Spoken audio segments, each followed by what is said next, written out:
കൂട്ടുകാർക്കും നല്ലൊരു ദിവസം ആശംസിച്ചുകൊണ്ട് മാമ്പഴത്തിന്റെ പുതിയ വീഡിയോയിലേക്ക് സ്വാഗതം. നമുക്ക് നേരെ ഉണ്ണിമോടെ അയ്യപ്പസ്വാമിയുടേക്ക് ഇന്നത്തെ വിശേഷത്തിലേക്ക് അങ്ങോട്ട് പോയാലോ.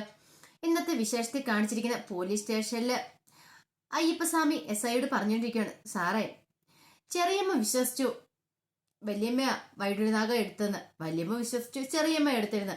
പക്ഷെ ഇവരുടെ രണ്ടുപേരുടെയും കയ്യിലല്ലായിരുന്നു വൈഡൂര്യനാഗം. വൈഡൂര്യനാഗം എവിടെ ഉണ്ടായിരുന്നെന്ന് സാർ ഇപ്പൊ വീഡിയോയ്ക്കകത്ത് കണ്ടില്ലേ? അതാ കുട്ടികൾക്ക് ക്രിക്കറ്റ് കളിക്കുന്ന സ്ഥലത്ത് നിന്നാ കിട്ടിയത്. അപ്പൊ അതിനർത്ഥം എന്താ? ഇവരുടെ രണ്ടുപേരുടെയും കയ്യിൽ വൈഡൂര്യനാഗം ഇല്ലായിരുന്ന. സാറ് ഇവരുമായിട്ട് കോടതിയിലേക്ക് പോയിട്ടുണ്ടെങ്കിൽ സാർ പരാജയപ്പെട്ടു പോകത്തുള്ളൂ. അതുകൊണ്ട് സാർ അങ്ങനെ ചെയ്യില്ലേ. തെളിവുകളെല്ലാം സാറിനെതിരാ. സാറിന് തെളിയിക്കാൻ പറ്റില്ല.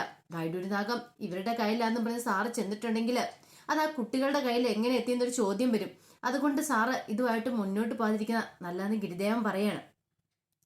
പെട്ടെന്ന് SI പറഞ്ഞു, ശരിയാ, എനിക്കത് തെളിയിക്കാൻ പറ്റിയിട്ടില്ല ആ കുട്ടികളുടെ കയ്യിൽ എങ്ങനെ എത്തിയെന്നുള്ളത്. പക്ഷെ ഒരു കാര്യം എനിക്ക് തെളിയിക്കാൻ പറ്റും.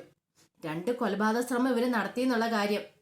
ഉണ്ണിമോളെ ദേവിയമ്മേനെ കൊല്ലാൻ ശ്രമിച്ച ഇവരാന്നുള്ള കാര്യം എനിക്ക് തെളിയിക്കാൻ പറ്റുമെന്ന് പറയാം. ഗിരിദേവൻ പറഞ്ഞു, അത് സാറിന് തെളിയിക്കാൻ പറ്റില്ല.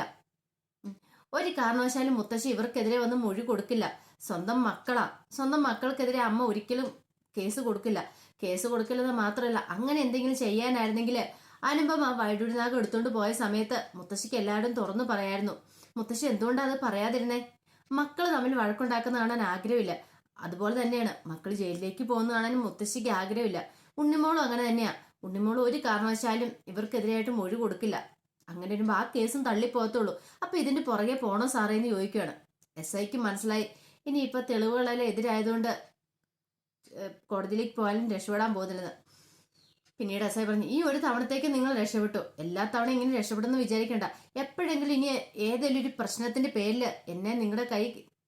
നിങ്ങളെ എന്റെ കൈ കിട്ടുവാണെങ്കിൽ അന്ന് ഞാൻ ഇതിന് പലിശ തീർത്തിയാൻ തരൂ കേട്ടോ. ഇപ്പൊ പൊക്കോ. ഇവര് പറഞ്ഞുകൊണ്ട് മാത്രം പോകാൻ പറയുകയാണ്. അങ്ങനെ അവര് 3 പേരും അവിടെ നിന്ന് ഇറങ്ങി പോവാണ്. പിന്നീട് ഗിരിദേവൻ ഉണ്ണിമോളോട് അതെ വൈഡൂര്യനാഗം എടുത്തു, നമുക്ക് പോയേക്കാന്ന് പറയാണ്. അങ്ങനെ വൈഡൂര്യനാഗുമായിട്ട് അവര് 3 പേരും കൂടെ ദേവിയമ്മയുടെ അരികിലേക്ക് വരുവാണ്. പിന്നീട് കാണിക്കുന്ന ദേവിയമ്മയുടെ അരികിൽ വന്നു കഴിഞ്ഞപ്പോഴത്തേനും അനസൂയ വിനോദം എല്ലാവരും ഉണ്ട്. അനസൂയയുടെ കയ്യിലേക്ക് ഉണ്ണിമുള വൈഡൂര്യനാഗം അങ്ങോട്ട് കൊടുക്കുകയാണ്. അനസൂയയുടെ കണ്ണുകൾ രണ്ടും നിറഞ്ഞു വന്നു. എത്രയോ ദിവസങ്ങളായി പ്രാർത്ഥിച്ചുകൊണ്ടിരിക്കുക അതൊന്ന് കിട്ടാൻ വേണ്ടിയിട്ട്. അവസാനം അത് കൈകളിലേക്ക് എത്തിയിരിക്കുകയാണ്. ദേവിയമ്മ പറഞ്ഞു, ഇപ്പോഴാ ഉണ്ണിമുള എനിക്ക് സന്തോഷമായത്. എല്ലാ പ്രശ്നങ്ങളും തീർന്നല്ലോ. ഈ വൈഡൂര്യനാഗത്തിന്റെ പേരിൽ ഈ കുടുംബത്തിൽ എന്തൊക്കെ പ്രശ്നം ഉണ്ടായെന്നറിയാമെന്ന് ചോദിക്കണം. ഗിരിദേവൻ പറഞ്ഞു, ഇനിയിപ്പോൾ അതൊന്നും ഓർത്ത് വിഷമിക്കണ്ട. അനസൂയ പറഞ്ഞു, വൈഡൂര്യനാഗം പോയി കഴിഞ്ഞപ്പോഴത്തേനും പിതൃക്കളുടെ ശാപം എന്റെ മേലെ ഉണ്ടാവും ഞാൻ ഭയന്നു. എന്തുമാത്രം ഞാൻ കരഞ്ഞ് പ്രാർത്ഥിച്ചെന്നറിയാവോ? അയ്യപ്പസ്വാമിയുടെ ആണെങ്കിലും എല്ലാ പരദേവതകളും പ്രാർത്ഥിച്ച അവസാനം എന്റെ കൈകൾ തന്നെ കൊണ്ട് എത്തിച്ചു തന്നല്ലോ പരദേവതകളെ. ഇതിന് നന്ദി പറയുന്നുണ്ട് ഞാൻ. ഉണ്ണിമോൾ ഒത്തിരി നന്ദി ഉണ്ടെന്ന് പറയാം. ഉണ്ണിമോൾ പറഞ്ഞു, എന്നോടല്ല ഗിരിദേവനോട് വേണം നന്ദി പറയാനായിട്ട്. ഗിരിദേവനാണ് അത് അനുപമ ചെറിയമ്മയുടെ ബാഗിൽ കൊണ്ടേ വെച്ചേന്ന് പറയാം. ബാഗിൽ കൊണ്ടേ വെച്ചോ? അപ്പൊ ഇത് എവിടെയായിരുന്നു വൈഡൂര്യനാഗെന്ന് വിനോദ് പെട്ടെന്ന് ചോദിക്കുക. വൈഡൂര്യനാഗവേ അനുപമ ചെറിയമ്മയുടെ കയ്യിലല്ലായിരുന്നു ഉണ്ടായിരുന്നേ. ബാഗിൽ നിന്ന് കിട്ടിയത് മാത്രമേ ഉള്ളൂ. എനിക്കിത് കിട്ടിയത് എവിടുന്നാന്നറിയാവോ? കുറച്ച് പിള്ളേര് ക്രിക്കറ്റ് കളിച്ചോണ്ടിരിക്കുന്നുണ്ടായിരുന്നു, അവരുടെ കയ്യിൽ നിന്നാന്ന് പറയണേ. ക്രിക്കറ്റ് കളിച്ചോണ്ടിരിക്കുന്നോ? ഇതെനിക്കൊന്നും മനസ്സിലാവുന്നില്ല ഉണ്ണിമോളെന്ന് വിനോദ് പറയണം. അച്ഛാ, ഞാന് ക്ഷേത്രത്തിൽ നിന്ന് വരുന്ന വഴി നടന്ന സംഭവങ്ങളൊക്കെ പറയണേ. വീട്ടിലേക്ക് വരുന്ന വഴി കുറച്ച് കുട്ടികള് ക്രിക്കറ്റ് കളിക്കുന്ന കണ്ടു. അപ്പൊ അവരെ കളിച്ചുകൊണ്ടിരിക്കുന്ന സമയത്ത് അവർക്ക് പൊന്തക്കാടിനുള്ളിൽ നിന്ന് കിട്ടിയതത്. പിന്നീട് അവരെനിക്കിത് തരാനായിട്ട് വിസമ്മതിച്ചു. മത്സരത്തിൽ ജയിക്കുവാണെങ്കിൽ, ക്രിക്കറ്റ് കളിച്ച് ജയിക്കുവാണെങ്കിൽ എനിക്ക് സമ്മാനമായിട്ട് തരാന്ന് പറഞ്ഞു. അങ്ങനെ ഞാൻ അവരെ ക്രിക്കറ്റ് കളിച്ച് തോൽപ്പിച്ചു. എനിക്ക് ക്രിക്കറ്റ് കളിക്കാൻ അറിയത്തില്ല എന്ന് അച്ഛനും അമ്മയ്ക്ക് അറിയാലോ. പക്ഷെ എങ്ങനെ കളിച്ചെന്ന് പോലും എനിക്ക് അറിയത്തില്ല. ഞാൻ അവരെ തോൽപ്പിക്കുകയോ ചെയ്തേ. അയ്യപ്പസ്വാമി എന്റെ കൂടെ ഉണ്ടായിരുന്നു, അതാണ് എനിക്ക് തുണയായത്. അങ്ങനെ അവരെ തോൽപ്പിച്ചു കഴിഞ്ഞപ്പോൾ അവനിക്ക് സമ്മാനമായിട്ട് തന്നതെന്ന് പറയണേ വൈഡൂര്യനാഗം. ഇത് കേട്ടപ്പോൾ ദേവികമ്മ, ശരിയാ, ഇതെല്ലാം അയ്യപ്പസ്വാമിയുടെ ഓരോ കളികൾ തന്നെയാണ്. അയ്യപ്പസ്വാമിയെ മോളെ രക്ഷപ്പെടുത്തിയെന്ന് പറയാ. ഗിരിദേവൻ പറഞ്ഞു, അത് മുത്തശ്ശി പറഞ്ഞ് ശരിയായിട്ടുള്ള കാര്യമാണ്. അയ്യപ്പസ്വാമിയുടെ അടുത്തേക്ക് ഉണ്ണിമോള് പോയപ്പോൾ തന്നെ ഉണ്ണിമോളുടെ ദുരിതങ്ങളൊക്കെ മാറി. ഉണ്ണിമോള് നേരെ അയ്യപ്പസ്വാമിയുടെ അടുത്തേക്ക് ഉണ്ണിമോൾക്ക് എത്താൻ പറ്റിയില്ലെങ്കിലും അന്നപൂർണേശ്വരി ദേവിയുടെ അടുത്തേക്ക് എത്തിയിരുന്നു. ആ ക്ഷേത്രത്തിൽ എത്തിക്കഴിഞ്ഞപ്പോഴത്തേനും ഉണ്ണിമോളുടെ ദുരിതങ്ങളൊക്കെ മാറിയെന്ന് പറയാം. പെട്ടെന്ന് വാവരും പറഞ്ഞു, ശരിയാ ഗിരിദേവൻ പറഞ്ഞ കാര്യം. അന്നപൂർണേശ്വരി ദേവിയുടെ നടയിൽ ചെന്ന് കഴിഞ്ഞപ്പോഴത്തേനും ഉണ്ണിമോൾക്ക് ശാപമോക്ഷം കിട്ടിയത്. ഉണ്ണിമോളുടെ ദുരിതങ്ങളൊക്കെ മാറിയെന്ന് പറയാം. താരമോളെ പോലെ തന്നെ ഇപ്പോൾ ഉണ്ണിമോളെന്ന് പറയാണ്. എല്ലാ ദുഃഖങ്ങളും ദുരിതങ്ങളും എല്ലാം മാറി. ഇനിയിപ്പോ ഉണ്ണിമോൾ ഒരിക്കലും ഒരു അപശകുനം അല്ലെന്ന് പറയാം. പെട്ടെന്ന് ഉണ്ണിമോൾ ചോദിച്ചു, അല്ല താരമോൾ എന്തി അമ്മയെന്ന് ചോദിക്കണം. താരയോ? അവളെ വീട്ടിൽ പോയേക്കുക. അവൾ എത്രയോ കാലങ്ങളായി അവള് പൂരം ഒന്നും കണ്ടിട്ടില്ല. അപ്പൊ എന്റെ വീടിനകത്ത് പൂരം നടക്കുന്നുണ്ട്, അപ്പൊ പൂരക്കാഴ്ചകൾ കാണാനായിട്ട് പോയേക്കുക എന്ന് പറയണം. ഓ ശരി ശരി. പിന്നീട് കാണിക്കുന്നു പറഞ്ഞിട്ടുണ്ടെങ്കിൽ ഗിരിദേവൻ പറഞ്ഞു, ഇപ്പൊ പ്രശ്നങ്ങളെല്ലാം മാറിയില്ലോ, ഉണ്ണിമോളുടെ ദുഃഖങ്ങളും ദുരിതങ്ങളും മാറി. ദേവയമ്മയ്ക്ക് സന്തോഷമായില്ലേ? ഞാൻ പറഞ്ഞില്ലേ, ഞാൻ വന്നു കഴിയുമ്പോ ഉണ്ണിമോളെ കൊണ്ട് ഇങ്ങോട്ട് വന്നു കഴിയുമ്പോൾ ദേവകിയമ്മയ്ക്ക് ഒരു സന്തോഷ വർത്താനം കൊണ്ടാ വരുന്നതെന്ന്. ഇപ്പൊ അമ്മയ്ക്ക് സന്തോഷമായില്ലേന്ന് ചോദിക്കുക. ദേവയമ്മ പറഞ്ഞു, സന്തോഷമായി, പക്ഷെ എന്റെ മനസ്സിൽ മറ്റൊരു വിഷമമുണ്ട്. എന്റെ മക്കള് പോലീസ് സ്റ്റേഷൻ നേരെ ജയിലിലേക്ക് പോയിട്ടുണ്ടെങ്കിൽ എനിക്ക് സമാധാനത്തോടെ ഇരിക്കാൻ പറ്റില്ല ഗിരിദേവ എന്ന് പറയാണ്. പെട്ടെന്ന് തന്നെ ഗിരിദേവൻ പറഞ്ഞു, ഇതേ ഇന്ന് വിഷു അല്ലേ, വിഷുവിൻ്റെ അന്ന് ആരുടെ വിഷു കൈനീട്ടം വാങ്ങിക്കാനായിട്ട് ആരാണ്ട് കുറച്ച് ആൾക്കാർ പുറത്തു വന്ന് നിൽപ്പുണ്ട്. മുത്തശ്ശി ഇങ്ങോട്ട് വന്നേന്ന് പറഞ്ഞ് ദേവകിയമ്മയുടെ കയ്യെ പിടിച്ച് പുറത്തേക്ക് കൊണ്ടുപോവാണ്. ദേവകിയമ്മ വിനോദും എല്ലാവരും കൂടെ പുറത്തു പോയി നോക്കുമ്പോൾ കാണുന്ന കാഴ്ച അനുപമയും മിനിയും ജയനും കൂടെ വന്ന് നിൽക്കുന്നതാണ്. അവര് പടിക്ക് പുറത്താ നിൽക്കുന്നത്. പെട്ടെന്ന് ദേവകിയമ്മ അങ്ങോട്ട് ചെന്നു. ദേവകിയമ്മ എന്താ ഇവിടെ തന്നെ നിന്ന് കളഞ്ഞത്? അല്ല, ഒരു കണക്കിന് ഇവിടെ തന്നെ നിന്നത് നന്നായി, അകത്തേക്ക് കയറാനുള്ള യോഗ്യത നിങ്ങൾക്കില്ല. അപ്പം ജയ പറഞ്ഞു, അമ്മേ ഇങ്ങനെയൊന്നും പറയില്ല അമ്മയെന്നാണ്. അമ്മയോ? ആരുടെ അമ്മ? നിങ്ങളുടെ അമ്മ എപ്പോഴേ മരിച്ചു കഴിഞ്ഞു. ആ കാട്ടുപന്നീനെ കൊല്ലാനുള്ള ആ വിഷമൊക്കെ നിങ്ങൾ എൻ്റെ വായിലേക്ക് എത്തിച്ചു തന്നില്ലേ, അതോടുകൂടി ഈ അമ്മ തീർന്നട മോനെ. ഇനി എന്നെ അമ്മയെന്ന് പോലും വിളിക്കരുതെന്ന് പറയണം. അമ്മ എന്നോട് ക്ഷമിക്കമ്മേ, എനിക്കൊരു അബദ്ധം പറ്റി പോയതാ. അനുപമ അങ്ങനെ ഒരു കാര്യം ചെയ്തു കഴിഞ്ഞപ്പോൾ അനുപമേനെ രക്ഷിക്കാൻ വേണ്ടിയിട്ടാ ഞങ്ങൾ അനുപമയുടെ പുറകെ പോയത്. പക്ഷെ അവസാനം പണത്തോടുള്ള ആർത്തി മൂത്ത് ഞങ്ങൾക്കും അതിലൊരു പങ്ക് വേണമെന്ന് തോന്നിക്കഴിഞ്ഞപ്പോഴാ ഞങ്ങൾ ആ വൈഡൂരിനാഗം വിൽക്കാൻ ശ്രമിച്ച്.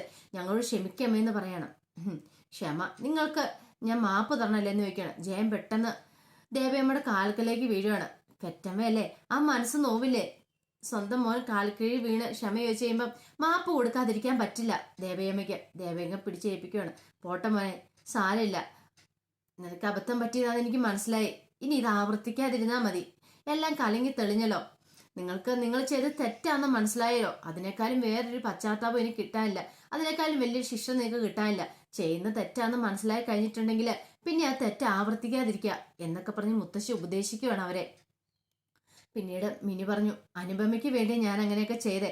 ഒരിക്കലും ഞാനത് വിൽക്കണമെന്നൊന്നും മനസ്സിൽ കരുതിയിരുന്നില്ല. പക്ഷെ ഒരു ദുർനിമിഷത്തിൽ എനിക്ക് സംഭവിച്ചു പോയതമ്മേ, എന്നോട് മാപ്പാക്കണമെന്ന് പറയണം. ഈ സമയത്ത് ഉണ്ണിമോള് അങ്ങോട്ട് വന്നു കഴിയുമ്പോഴത്തേനും ഉണ്ണിമോളെ കണ്ടു കഴിഞ്ഞപ്പോഴത്തേനും അനുഭവം പറഞ്ഞു, ഉണ്ണിമോളെ നിന്നെ ഒരുപാട് ദ്രോഹിച്ചിട്ടുണ്ട് ഞങ്ങള്. നീയും ഗിരിദേവൻ കാരണം ഇപ്പൊ പോലീസ് സ്റ്റേഷനിൽ തന്നെ ഞങ്ങൾ ഇറങ്ങി ഇങ്ങോട്ട് വന്നത്. അതിന് നിന്റെ കാലക്ക് വീണ ഞാൻ മാപ്പ് ചോദിക്കാന്ന് പറഞ്ഞുകൊണ്ട് അനസൂയ വന്ന് ഉണ്ണിമോളുടെ കാലത്തിലേക്ക് വീഴാൻ തുടങ്ങുകയാണ്. അനുപമ വന്നിട്ട് പെട്ടെന്ന് ഉണ്ണിമോള്, ഇതെന്താ ചെറിയമ്മയെ കാണിക്കുന്നത്? ഇങ്ങനെയൊന്നും ചെയ്യരുതെന്ന് പറയണം. ഞാൻ ചെറിയ കുട്ടിയല്ലേ, എന്റെ കാലിക്ക് വീഴാനോ? അതും അനുപമ ചെറിയമ്മ. അങ്ങനെയല്ല ഉണ്ണിമോളെ, ചെറുപ്പോ വലിപ്പോ ഒന്നും ഇവിടെ പ്രധാനമില്ല. തെറ്റ് ചെയ്ത ആള് ഞാന്, ഒരിക്കലും ചെയ്യല്ലാത്ത കാര്യമാണ്. ഉണ്ണിമോളെ എത്രയോ വട്ടം ഇല്ലാതാക്കാൻ ശ്രമിച്ചു. പക്ഷെ ആ ഉണ്ണിമോള് തന്നെ വേണ്ടി വന്നിന്ന് ഞങ്ങളെ രക്ഷിക്കാനായിട്ട്. ഈ നന്ദിയും കടപ്പാടും എന്നും ഉണ്ടാകും. ഇനി ഒരിക്കലും ഞങ്ങളിങ്ങനെയും ചെയ്യത്തില്ല എന്ന് പറയണം. മിനിയും പറഞ്ഞു, ശരിയാ ഉണ്ണിമോളെ ഞങ്ങൾ കുറെ ദ്രോഹിച്ചിട്ടുണ്ട്. പക്ഷെ ഉണ്ണിമോൾ അതൊന്നും മനസ്സിൽ വെച്ചുകൊണ്ടിരിക്കുന്നില്ല. അതാണ് ഉണ്ണിമോളുടെ നന്മ എന്ന് പറഞ്ഞിട്ടുണ്ടെങ്കിൽ ഞങ്ങള് ഉണ്ണിമോളെ കണ്ടാണ് പഠിക്കേണ്ടത്. ഇത്ര നല്ലൊരു സ്വഭാവമുള്ള കുട്ടി എൻ്റെ അനിയന്റെ മോളായിട്ട് വന്ന് പറഞ്ഞല്ലോ, അതില് എനിക്ക് അഭിമാനമുണ്ടെന്ന് അനുപമ പറയുകയാണ്. ഇത് കേട്ടിരുന്ന ദേവയമ്മയ്ക്കും അയ്യപ്പസ്വാമി എല്ലാവർക്കും ഭയങ്കര സന്തോഷമായി. അവരുടെ മനസ്സ് മാറിയല്ലോ, അവരുടെ തെറ്റുകളൊക്കെ അവർ മനസ്സിലാക്കി എടുത്തല്ലോ. പിന്നീട് ജയൻ പറഞ്ഞു, ഞങ്ങൾ അങ്ങോട്ട് പോവാ. ഇനി എവിടെയാണെന്ന് അറിയത്തില്ല ഞങ്ങളുടെ മക്കളുള്ളത്, അവരെ പോയി അന്വേഷിച്ച് കണ്ടുപിടിക്കണമെന്ന് പറയാണ്. ഈ സമയത്താണ് അകത്തുനിന്ന് അഖിൽമോനും ആരതിമോളും കൂടെ ഓടി ഇറങ്ങി വന്ന് അച്ഛ അമ്മയെന്നും പറഞ്ഞ് കെട്ടിപ്പിടിക്കുന്നത്. ഇത് കണ്ടതിന് ചോദിച്ചു, നിങ്ങൾ എങ്ങോട്ടാ പോയെന്ന് പറഞ്ഞിട്ട്. പോയായിരുന്നു, ഞങ്ങളുടെ പുറകെ തന്നെ ഉണ്ണിമോളും ഗിരിദേവനും കൂടെ വന്നിട്ട് ഞങ്ങളെ രക്ഷിച്ചോണ്ട് ഇങ്ങോട്ട് വരുവാ ചെയ്തേന്ന് പറഞ്ഞ. നന്ദിയുണ്ട് വിനോദേ, ഇവരിവിടെ കയറാനായിട്ട് അനുവദിച്ചേന്. ഇവരെ ഞങ്ങൾ പോയ സമയത്ത് നോക്കിയേന്. നിന്റെ മോളോട് ചെയ്ത് വെച്ച് നോക്കുവാണെങ്കിൽ നീ ഇവരെ പരിക്കാത്ത പോലും കേറ്റരുതാത്ത. പക്ഷെ അങ്ങനെ ചെയ്തില്ലല്ലോ. നിന്റെ മനസ്സിന്റെ നന്മ ഞാൻ തിരിച്ചറിയാമെന്ന് വിനോദിനോട് പറയണം. അതൊക്കെ ശരി, അതൊക്കെ ഞാൻ സമ്മതിച്ചു. പക്ഷെ ഒരു കാര്യമുണ്ട്, ഇനി ഇതിന്റെ പേരിൽ എന്തെങ്കിലും പ്രശ്നം ഉണ്ടായാലുണ്ടല്ലോ, ഇനി ഭാവിയിൽ എൻ്റെ ഉണ്ണിമോൾക്ക് നേരെയോ ഞങ്ങളുടെ കുടുംബത്തിന് നേരെ എന്തെങ്കിലും ഒരു പ്രശ്നം ഉണ്ടാക്കിയിട്ടുണ്ടെങ്കിൽ പിന്നെ സഹിക്കില്ല എന്ന് പറയാണ് ജയനോട്. അനുപമ പറഞ്ഞു, അതെ വൈഡൂരിനാഗം അടിച്ചോണ്ട് പോയതിന് കാരണം എന്താണെന്ന് അറിയാലോ. പലിശക്കാരന് കൊടുക്കാൻ പൈസ ഇല്ലാത്തതുകൊണ്ട് മാത്രമാണ് ഞാൻ അങ്ങനെ ചെയ്തത്. എന്നോട് ക്ഷമിക്കുക, ഇനി അങ്ങനെ ഒരിക്കലും ഉണ്ടാകത്തില്ല. ഞങ്ങൾ കാരണം ഒരു ദോഷങ്ങളും ഉണ്ടാവില്ലെന്ന് പറഞ്ഞിട്ട് അവർ കുട്ടികളെ കൂട്ടി അങ്ങോട്ട് പോവാണ്. പിന്നീട് കാണിക്കുന്നത് ദേവികമ്മയ്ക്കുള്ള ബെഡ്ഷീറ്റൊക്കെ വിരിച്ചുകൊണ്ടിരിക്കുമായിരുന്നു അനുസൂയ. ആ സമയത്താണ് ദേവിയമ്മ അങ്ങോട്ട് കടന്നു വരുന്നത്. ദേവിയമ്മേനെ കണ്ടതും അങ്ങോട്ട് എന്നിട്ട് പറഞ്ഞു, അതെ എന്നോട് ക്ഷമിക്കമ്മേന്ന് അനസൂയ പറയാണ്. ഞാൻ അറിവില്ലായ്മയോട് ചെയ്ത് തെറ്റാ, എന്നോട് പൊറുക്കണം. വിനോദേട്ടൻ എന്നോട് ആവുന്നേ പറഞ്ഞ അമ്മേനെ അങ്ങനെ മുറിക്കാത്തിടലടി എന്നൊക്കെ. പക്ഷെ അവളുണ്ടല്ലോ അനുപമ, അവള് യോഗിണി ദേവി അമ്മയുടെ അടുത്ത് എന്നിട്ട് അമ്മേനെ കൊണ്ട് എന്നോട് പറയിച്ചതാ ഇങ്ങനെ അമ്മയ്ക്ക് ഗരുഡദോഷം ഉണ്ടെന്നൊക്കെ പറയാനായിട്ട്. പക്ഷെ എനിക്കിതൊന്നും അറിയത്തില്ലായിരുന്നമ്മേ, എന്നോട് ക്ഷമിക്കാൻ പറയണം. പെട്ടെന്ന് തന്നെ ദേവിയമ്മയെ, നിന്റെ സ്ഥാനത്ത് ആരാണെങ്കിലും ഇങ്ങനെയൊക്കെ ചെയ്യുള്ളൂ മോളെ. ആരാളും ഒരു വേള തെറ്റിദ്ധരിച്ചു പോകും, അതോർത്ത് നീ വിഷമിക്കണ്ട കേട്ടോ. കാര്യങ്ങളൊക്കെ കലങ്ങി തെളിഞ്ഞില്ലേന്ന് പറയണം. അപ്പോഴാണ് വിനോദം അങ്ങോട്ട് വരുന്നത്. പിന്നീട് ദേവികയും പറഞ്ഞു, എനിക്കറിയായിരുന്നു ആ വൈഡൂർനാഗം എടുത്തോണ്ട് പോയത് അനുപമയാന്നുള്ള കാര്യം. ഞാൻ അവൾ അത് എടുത്തോണ്ട് പോകുമ്പോൾ ഞാൻ കണ്ടതാണ്. പക്ഷെ എനിക്ക് പറയാൻ പറ്റില്ലായിരുന്നു ആ സമയത്തത്. ഞാനത് പറഞ്ഞിട്ടുണ്ടെങ്കിൽ കുടുംബങ്ങൾ തമ്മിൽ കലഹിക്കും, മക്കള് തമ്മിൽ വെട്ടും കുത്തും ഉണ്ടാകുന്ന ഞാൻ കണ്ടു നിൽക്കേണ്ടി വരും. അതുകൊണ്ടാണ് ഞാനിത് പുറത്ത് പറയാതിരുന്നേ. ആ അമ്മയുടെ നല്ല മനസ്സ്, അത്രയ്ക്ക് നല്ല മനസ്സാണ് ദേവികമ്മയ്ക്ക്. നല്ല മനസ്സും തിരിച്ചറിയുമായിരുന്നു അനസൂയ. അങ്ങനെ അതിനുശേഷം ഇവർ രണ്ടുപേരും പുറത്തേക്ക് പോവാണ്. പിന്നീട് ഉണ്ണിമോള് വരുന്നുണ്ട്. കുറെ ദിവസമായി മുത്തശ്ശിയോടെ കിടന്നുറങ്ങിയിട്ട്. അപ്പൊ ഉണ്ണിമോള് വന്നപ്പോഴത്തേനും മുത്തശ്ശി ചോദിച്ചു, ഉണ്ണിമോളെ ക്ഷേത്രത്തിൽ പോയിട്ട് എന്തൊക്കെയുണ്ട് വിശേഷങ്ങള്? ശബരിമലയ്ക്ക് പോയ വിശേഷങ്ങൾ ഈ മുത്തശ്ശിയോട് പറഞ്ഞില്ലെന്നാണ്. മുത്തശ്ശി അതൊക്കെ ഒരു വലിയ കഥയാന്ന് പറയാണ്. പിന്നീട് ഉണ്ണിമോള് ശബരിമലയ്ക്ക് പോയ കഥകൾ പറയണം. വഴിക്ക് വെച്ച് ആക്രമണം ഉണ്ടായതും ആ സമയത്ത് രക്ഷിക്കാൻ വന്ന ആളെ കുറിച്ചൊക്കെ പറയുന്നത്. രക്ഷിക്കാൻ വന്നു? ആര്? അത് ലംബു എന്ന പേര്. അവൻ ലംബു എന്ന് പറഞ്ഞാൽ വലിയ ആളൊന്നും അല്ല കേട്ടോ, എന്നെപ്പോലൊക്കെ തന്നെ കൊച്ചു കുട്ടി തന്നെയാ. പക്ഷെ അവൻ എല്ലാരും ഇടിച്ച് ശരിയാക്കി, എന്നിട്ട് ഞങ്ങളെ രക്ഷിച്ചെന്ന് പറയാണ്. ലംബുവും ഗിരിദേവനും ഇല്ലായിരുന്നെങ്കിൽ ഞങ്ങൾക്ക് ഇന്ന് ഈ അവസ്ഥ ഇരിക്കാൻ പറ്റില്ല എന്ന് പറയാം. അല്ല ലംബു ഏതാന്ന് ചോദിക്കുകയാണ്. ഏതാന്നൊന്നും അറിയത്തില്ല, ഗിരിദേവന്റെ ചേട്ടനാന്നാ പറഞ്ഞത്. എനിക്ക് ഭയങ്കര സംശയം ഉണ്ണിമോളെ. ഉണ്ണിമോളുടെ കൂട്ടുകാരെല്ലാം ദൈവത്തിന്റെ പേരുള്ളതാണ്. ഗിരിദേവൻ എന്ന് പറഞ്ഞാൽ അയ്യപ്പസ്വാമി, ലംബോദരൻ അല്ലെങ്കിൽ വിനായകൻ എന്ന് പറഞ്ഞിട്ടുണ്ടെങ്കിൽ ഗണപതി ഭഗവാനാ. അപ്പൊ എല്ലാവരും ദൈവത്തിന്റെ പേരുള്ളവരാണല്ലോ നിനക്ക് കൂട്ടായിട്ട് വരുന്നതെന്ന് പറയാണ്. അപ്പൊ ഉണ്ണിമോൾ ഒന്ന് ചിരിക്കുകയും മാത്രമാണ് അതിന് മറുപടിയായിട്ട് ചെയ്തതെന്ന് പറഞ്ഞിട്ടുണ്ടെങ്കിൽ ഉണ്ണിമോള് പറഞ്ഞു, ക്ഷേത്രത്തിൽ പോയി കഴിഞ്ഞപ്പോൾ എന്റെ ദുരിതങ്ങളൊക്കെ മാറിയത്. പക്ഷെ ആ ക്ഷേത്രത്തിൽ പോയി കഴിഞ്ഞതിനും ഞാൻ വേറെ അത്ഭുതം കൂടെ കണ്ടെന്ന് പറയണം. എന്തത്ഭുതം? അത് അമ്മയോട് പറഞ്ഞാൽ, ഞാൻ പറഞ്ഞ അമ്മ മുത്തശ്ശിയോട് പറഞ്ഞാൽ അത് മുത്തശ്ശി വിശ്വസിക്കാന്ന് അറിയത്തില്ല. ഞാൻ പറഞ്ഞിട്ടുണ്ടെങ്കിൽ ഒരുപക്ഷെ ഗിരിദേവൻ പറഞ്ഞാൽ മുത്തശ്ശി വിശ്വസിക്കില്ല എന്ന് ചോദിക്കും. അങ്ങനെയൊന്നും ഇല്ല, ഗിരിദേവൻ പറഞ്ഞാലും ഉണ്ണിമോള് പറഞ്ഞാലും ഞാൻ വിശ്വസിക്കും എന്ന് പറയാം. അല്ല എന്താ മോക്ക് പറയാനുള്ളത്? എന്താന്ന് പറയാണ്. അതെ, ഞാൻ എൻ്റെ അമ്മേനെ കണ്ടെന്ന് പറയാണ് ക്ഷേത്രത്തിൽ വെച്ച്. എൻ്റെ അമ്മ എൻ്റെ അടുത്ത് വന്നെന്ന് പറയാം. ഈ ഒരു വാക്ക് കേട്ടതും മുത്തശ്ശി ഞെട്ടിത്തരിച്ചു വയ്ക്കുകയാണ്. മുത്തശ്ശി ഒരിക്കലും പ്രതീക്ഷിച്ചില്ല ഇങ്ങനെ ഉണ്ണിമോള് പറയുന്നുള്ള കാര്യം. അപ്പൊ അതിന്റെ വിശേഷങ്ങളെ കണ്ടേ. ഇതിന്റെ ബാക്കി വിശേഷങ്ങളായിട്ട് വൈകുന്നേരത്തെ പ്രൊമോയും ഞാൻ വരാട്ടോ. വീഡിയോ ഇഷ്ടപ്പെടുവാണെങ്കിൽ എല്ലാവരും ലൈക്ക് ചെയ്യണം കേട്ടോ.